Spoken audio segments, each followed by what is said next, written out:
Hey friends, I just wanted to go over with you some of the changes that are coming to Online Seminary so that you're aware. This is the information I gave to your teachers, but I thought that you would want to know and be able to see how Online Seminary is changing into the future so that you can address that when you need to with your teachers. So the basic outline is very, very similar. Oh, that's not positive. Okay, there we go. And let me just take into the lesson. This is where the change really comes, is you'll notice that the lesson content looks like this, where it'll take them to the module, into the lesson. And then the lesson itself is just going to take them into the student manual in the Gospel Library app. They have changed the student manual to be a little bit more engaging, particularly with the tools and the resources in the Gospel Library app. So what you'll see once they go into the student manual, they'll just have the regular lesson, but the lesson is structured so that they'll have the icons that are similar to the icons that they see in the toolbox for the Gospel Library app, where they'll have them use the notebook function. It'll specifically tell them to go to Abraham and to highlight the text, the things that stand out to them. Excuse me. It'll have them create tags. It'll have them create links. It'll tell them to do this and to do that in the app itself. And then at the end of the lesson, it will tell them to go back into Canvas. They'll have some prompts there that the students will now respond to. So you'll go back into Canvas, then they'll be able to submit or make their submission in Canvas itself. And I've told the teachers they can do this a couple of different ways. They can do it the typical way that they've done in the gradebook itself. So the students will just hit on, the submit assignment. They'll type in their responses, and then they'll go.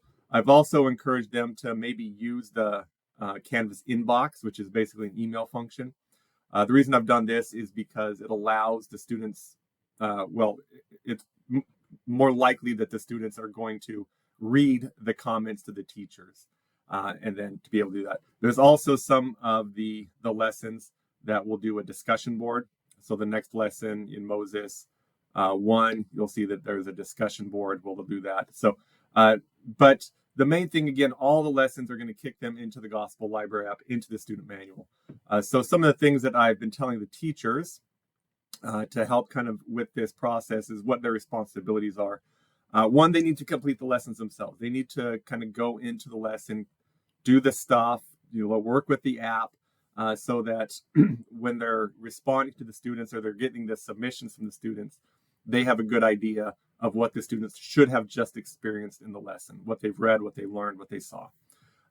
Also to practice becoming familiar with the app and how it functions. I've told them to plan to do some training with the students. So during their live classes, it's appropriate to say, hey, pull up your Gospel Library app, show us what you annotated, show us some of the highlights. Let's look at the links and see how you've done that. Just to have kind of an accountability that they're not just reading through the lesson really quick and then just doing the submission, but we really want them practicing and using these things because they're going to build their Gospel Library app, which they're going to be able to take them throughout their life, right? So all the seminary things that they've learned, the notes, the highlights, everything will go with them. And then also really kind of emphasize what the submission should look like and should be. So when they're talking to their students, a big, again, emphasis is they complete it daily. Some of the teachers, maybe the majority of the teachers, are not kind of really holding the students to this daily experience. They should really do that. Also, the submission should add value.